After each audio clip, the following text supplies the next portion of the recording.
শয়তানের ওয়াসওয়াসায় ফজর গেল ঘুমের মধ্যে, জোহর হইল কাজা, আসর গেল খেলার মাঠে, মাগরিব গেল বাজার ঘাটে, ঈশা গেল অজুহাতে।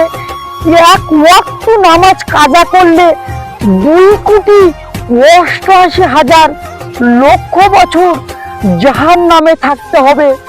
যদি এক ওয়াক্ত নামাজ কাজা করলেই এত বড় শাস্তি হয়, তাহলে নামাজ না পড়লে কত বড় শাস্তি হবে।